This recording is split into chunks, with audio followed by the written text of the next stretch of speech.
soccer business activity. Ya, aktivitas bisnis di sepak bola.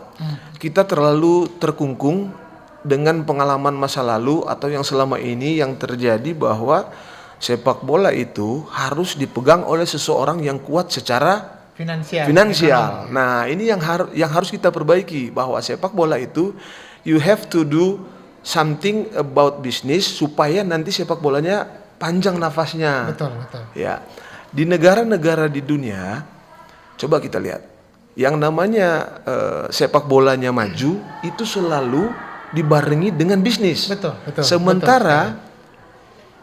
Sementara di stakeholder kita di Sulawesi Utara masih ada pemikiran yang begini. Jangan ngana kasih bisnis tuh sepak bola, nak mau maju. Nah, ini salah. Ya. Bisnis aktivitasnya tidak dijalankan. Nah, kalau kita waktu kecil kan selalu dengar begini.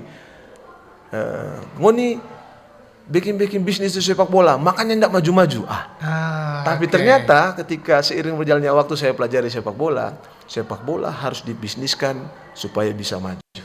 Seperti itu. Baik. Tapi bisnisnya yang bagaimana harus yang legal. Contoh, di Sulawesi Utara ini saya melihat bahwa anak-anak kecil yang latihan baik di klub maupun SSB itu tabu tentang yuran. Nah, sementara yuran latihan ya.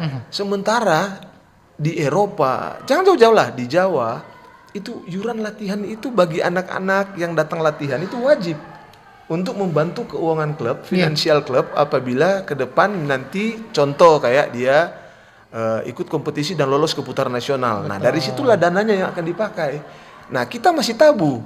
Tidak bergantung pada donatur nantinya. Iya, selalu hanya berpikir bahwa maaf ya, sorry to say, kita selalu berpikir bahwa ini pemerintah, tanggung jawab pemerintah. Padahal bukan seperti itu.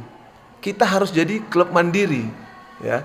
Mungkin itu nanti juga akan perlu kita minta ke rekan-rekan yang ada di Askap-Askot untuk mensosialisasi ini.